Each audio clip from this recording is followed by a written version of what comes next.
राज्यसभा निवडणुकीवरनं कालच सुमित्रा पवारांना उमेदवारी आणि राज्य भाषण झालं. मात्र भुजबळ हे दादांचं खोटं आहे. तुम्ही काय होतं सध्या 1 मिनिट आता तुम्ही प्रश्न विचारला एक कुठल्याही पद्धतीनं तुम्हाला ह्याच्यातलं काही माहित नाही नसतं. मस्तपैकी बातम्या पेरण्याचं काम तुम्ही करता, तो तुमचा अधिकार आहे. पण स्वतः भुजबळांनी काल सांगितलं मी ह्याच्यामध्ये नाराज नाही, प्रफुल्लबाईंनी सांगितलं, तटकरेंनी सांगितलं, तरी देखील काही जण मग आमचे विरोधक असतील किंवा आमचे फार जवळचे मित्र असतील हे आमचा फार विचार करतात असे त्यांनी अशा बातम्या पिकवलेल्या आहेत. त्या बातम्यात तसूभर देखील तथ्य नाही. याबद्दलचा निर्णय पार्लमेंटरी बोर्डाने तिथं बसून त्या ठिकाणी घेतला आणि काल फॉर्म भरलेला होता.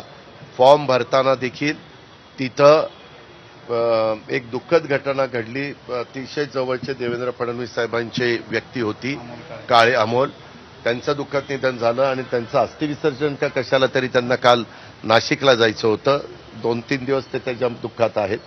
आणि त्याचबरोबर एकनाथरावांना मी आदल्या दिवशी रात्रीच वर्षावर भेटलेलो होतो. त्यांना सांगितलं की आज रात्रीपर्यंत किंवा उद्यापर्यंत आमचा उमेदवाराचं नाव ठरेल, आम्ही सगळेजण जाऊन तो फॉर्म भरणार आहे. मी काही सगळ्यांना त्या फॉर्म भरायला जावं असं काही मला वाटत नाही. ते म्हणले हरकत नाही, महायुती तर बरोबर आहेच, त्याच्यावर तुम्ही जाऊन फॉर्म भरा.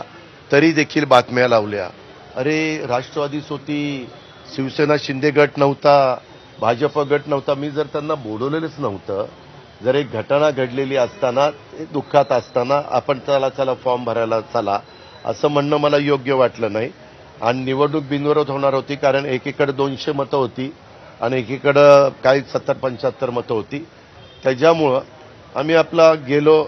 आमचे प्रमुख लोक फॉर्म भरताना प्रफुल्ल पटेल, भुजबळ साहेब, सुनील तटकरे आणि नरहरी झिरवाळ, कारण चौघांनाच आतमध्ये एंट्री असती, त्या चौघांनी उमेदवारांनी अर्ज भरला.